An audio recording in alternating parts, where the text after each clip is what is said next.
Baik, saudara, kita awali dengan informasi yang pertama. Korban terseret arus sungai Pesangan Biren ditemukan tewas setelah 1 hari menghilang hanyut saat membantu pekerja jembatan menyeberangi sungai setempat. Korban ditemukan pada hari kedua pencarian oleh tim SAR dan warga yang melakukan penyisiran lewat tepian sungai perbatasan desa Pantai Baru, Kecamatan Juli dan Darul Aman, Kecamatan Pesangan Selatan, Kabupaten Biren. Korban berhasil ditemukan berjarak 3 km dari titik terseret arus sungai. Sebelumnya korban yang ingin membantu pekerja pembuat jembatan dengan melewati arus sungai yang tidak terlalu dalam. Namun karena arus yang cukup deras membuat korban terjatuh. Korbannya nyangkut di jeram gitu ya.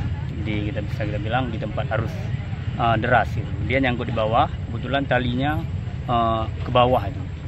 Sekitar 100 meter, lebih kurang 3 kilo. 3 kilo ya. Yang temukan tadi tim atau warga tadi? Warga tadi, menginformasikan kita. Kita pun udah turun ke bawah, jadi warga kebetulan di atas, jadi kita balik lagi ke atas untuk mengevakuasi. Sementara itu, Komandan Tim SAR Biren Indra Budiman mengatakan korban ditemukan dengan tali terikat di badan tersangkut di batu dan terlilit oleh jaring. Usai dievakuasi, jenazah langsung dipulangkan ke rumah duka untuk dimakamkan. Zikri Maulana, Kompas TV, Biren.